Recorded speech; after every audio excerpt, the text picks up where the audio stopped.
మహాకవి వేమన గారి జయంతి ఉత్సవాలు రాష్ట్ర పండుగగా నిర్వహించుకోవాలని చెప్పేసి రాష్ట్ర ప్రభుత్వం ఆదేశించినటువంటి నేపథ్యంలో అదేదైనా నిర్వహించుకోవడానికి అథెంటిక్గా అంటే ఖచ్చితంగా అర్హత ఉన్నటువంటి స్థానం ఏదైనా ఉందంటే అది కదిరి నియోజకవర్గమే. ఎందుకంటే ఆయన జీవసమాధి అయినారు ఇక్కడ, జీవసమాధి కదా ఆయన, జీవసమాధి అయినారు ఆయన ఇక్కడ. అంతేకాకుండా కళలందు కదిరి వాళ్ళకు చాలా మక్కువ. ఏ పండగైనా, ఏ పాటలైనా, ఏ నాటకాలైనా ఇప్పటికి కూడా అన్ని నియోజకవర్గాలు నాకు తెలిసి నాటకాలు అనేది కనపడవు, కానీ ఈ నియోజకవర్గంలో ఎక్కువ కనపడతాయి. చనిపోతే దినం రోజున కూడా నాటకం వేలంటారు. ఆ సంస్కృతి, ఆ కళాత్మక హృదయము ఈ ప్రాంత వాసులకు సుపరిచితం.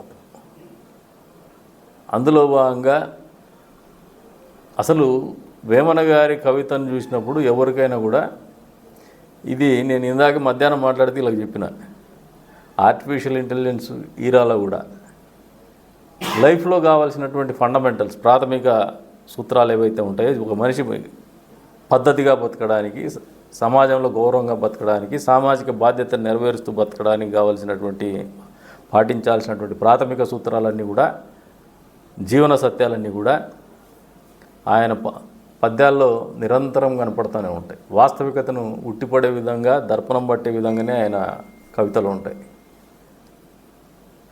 The other way it is a personality development. మనుషులు బతకాల్సినటువంటి జీవన విధానం గురించి చెప్పకనే తెలియజెప్తూ ఉంటాడు ఆయన. తప్పులు ఏవైతే తప్పులు అనుకుంటుందో సమాజం, అది ఎన్ని రకాల మారినటువంటి ఆర్థిక పరిస్థితులు ఉన్నా, ఎన్ని రకాలైనటువంటి టెక్నాలజీ వినియోగం లేకొచ్చినా, ఎంత ఆధునిక పోకడలతో జీవితాన్ని గడిపినా కూడా మనిషి అనేవాడు మనిషిగానే బతకే విధానాన్ని సూచించేటువంటి ఆ పద్యాలు కానీ, ఆ కవిత్వం కానీ అంతరించిపోకూడదు. ఈ వర్తమానం అని చెప్పేసి ఆయన అంటున్నాడు, కానీ వర్తమానమే కాదు భవిష్యత్ తరాలకు కూడా పరిచయం చేయాలా ఈ సంస్కృతిని, నాగరికతని, ఈ పర్సనాలిటీ డెవలప్మెంట్ని వాళ్ళకు కూడా మనం పరిచయం చేయాలనే ఒక ఆలోచనగా ఇప్పుడు కూడా మా అందరి మీద ఉంటుంది. ఆ మనుషులుగా పుట్టినటువంటి ప్రతి ఒక్కరి మీద ఉందని చెప్పేసి నమ్ముతున్నాం. అందులో భాగంగా ఒక అద్భుతమైనటువంటి అవకాశం రాష్ట్ర పండుగగా రాష్ట్ర ప్రభుత్వం ఆలోచన చేయడం. దాన్ని అనుకోకుండా సోదరులు ఇద్దరు మనకు వచ్చి అడిగిన వెంటనే ఇవాళే కలెక్టర్ గారితో కూడా మాట్లాడడం జరిగింది. కలెక్టర్ గారు కూడా దానికి సుముఖత వ్యక్తం చేస్తున్నారు నిర్వహించడానికి. అది కటారిపల్లి దగ్గర చేయాలనే ఒక సంకల్పం అయితే మాకుంది. రేపు ఎల్లుండ పోయేసి సైట్ విజిట్ కూడా చేస్తాం.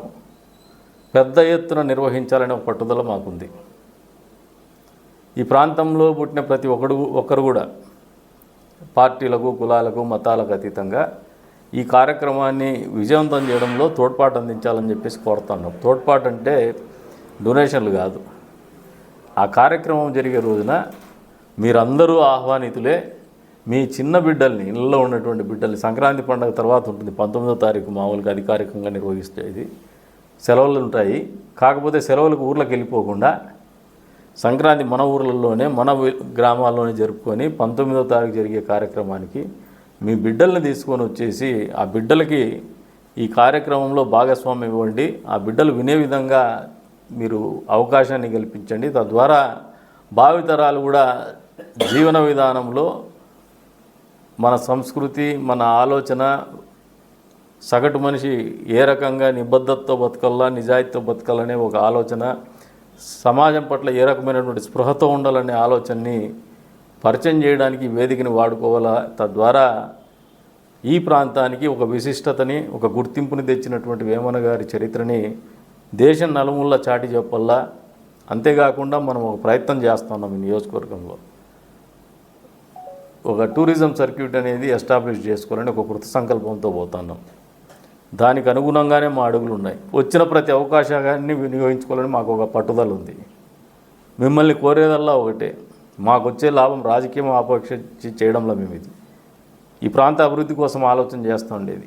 ఇది కూడా ఒక పార్టీ. అందులో వాళ్ళకు ఉన్నటువంటి ఆలోచన ఏమంటే పిల్లలకు వేమన గారి ఆలోచన విధానాన్ని, జీవన విధానాన్ని అవలంబించేటువంటి విధంగా వాళ్ళకి ఒక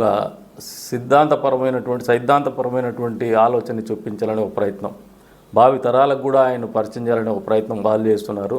దాన్ని నేను ఒక ఇంటిగ్రేటెడ్ సర్క్యూట్లో పార్ట్గా చేసుకొని టూరిజం సర్క్యూట్లో దాన్ని అకామిడేట్ చేయాలని నేను ఒక స్థానిక ఎమ్మెల్యేగా నా ప్రయత్నం ఉంది. రాష్ట్రానికి వేమన గారి గురించి తెలుగువాడిగా ఆయనకు చాలా అపారమైనటువంటి గౌరవ పేరు ప్రతిష్టలు ఉన్నాయి, అపారమైనటువంటి గౌరవం ఉంది ముఖ్యమంత్రి గారికి కూడా. అందుకనే రాష్ట్ర పండగగా నిర్వహిస్తూ ఉన్నారు. ప్రత్యేకించి రెడ్డి సంఘం వారికి కూడా చెప్తున్నాను, ఇది మీరు ముందుండి నడిపించాల్సినటువంటి కార్యక్రమం ఇది. దయచేసి మీ భాగస్వామ్యం కూడా ఉండాలా. నేను ఇందాక సోదరుడు పవన్కు వాళ్ళని కూడా ఇన్వైట్ చేస్తున్నా, వాళ్ళు ఏదో హిందూపూర్లో ఉన్నారంట. బహుశా రేపు వాళ్ళు కూడా మిమ్మల్ని పత్రికాముఖంగా కావచ్చు, వ్యక్తిగతంగా కావచ్చు, మీతో ఇంటరాక్ట్ అయ్యి మిమ్మల్ని కూడా ఆహ్వానిస్తారు. దయచేసి ఇది ఊరి పండగ కిందే ఆలోచన చేయండి. ఆయన ఏ ఒక్క కులానికో పరిమితం చేయాలనే ఆలోచన మాకు లేదు. మీరు కూడా ఆ రకంగా కాకుండా మనందరికి గర్వకారమైనటువంటి ఒక మహనీయుడిగా ఆయన్ని మనము ఇప్పటి వరకు మనసులో పెట్టుకున్నాం. మనసులో పెట్టుకోకుండా ఆ మహనీయుడిని ప్రపంచానికి మరింత పెద్ద ఎత్తున చాటి చెప్పేటువంటి చిరు ప్రయత్నంలో మీ అందరి భాగస్వామ్యం ఉండాలని చెప్పేసి కూడా కోరుకుంటూ 19వ తారీఖు నిర్వహించేటువంటి కార్యక్రమంలోకి మీరు మీ కుటుంబ సమేతంగా వచ్చి సంక్రాంతి పండుగని 3 రోజులు కాకుండా 4 రోజులుగా ఉత్సవాలుగా మీరు ఆచరించమని చెప్పేసి కోరుతున్నాం.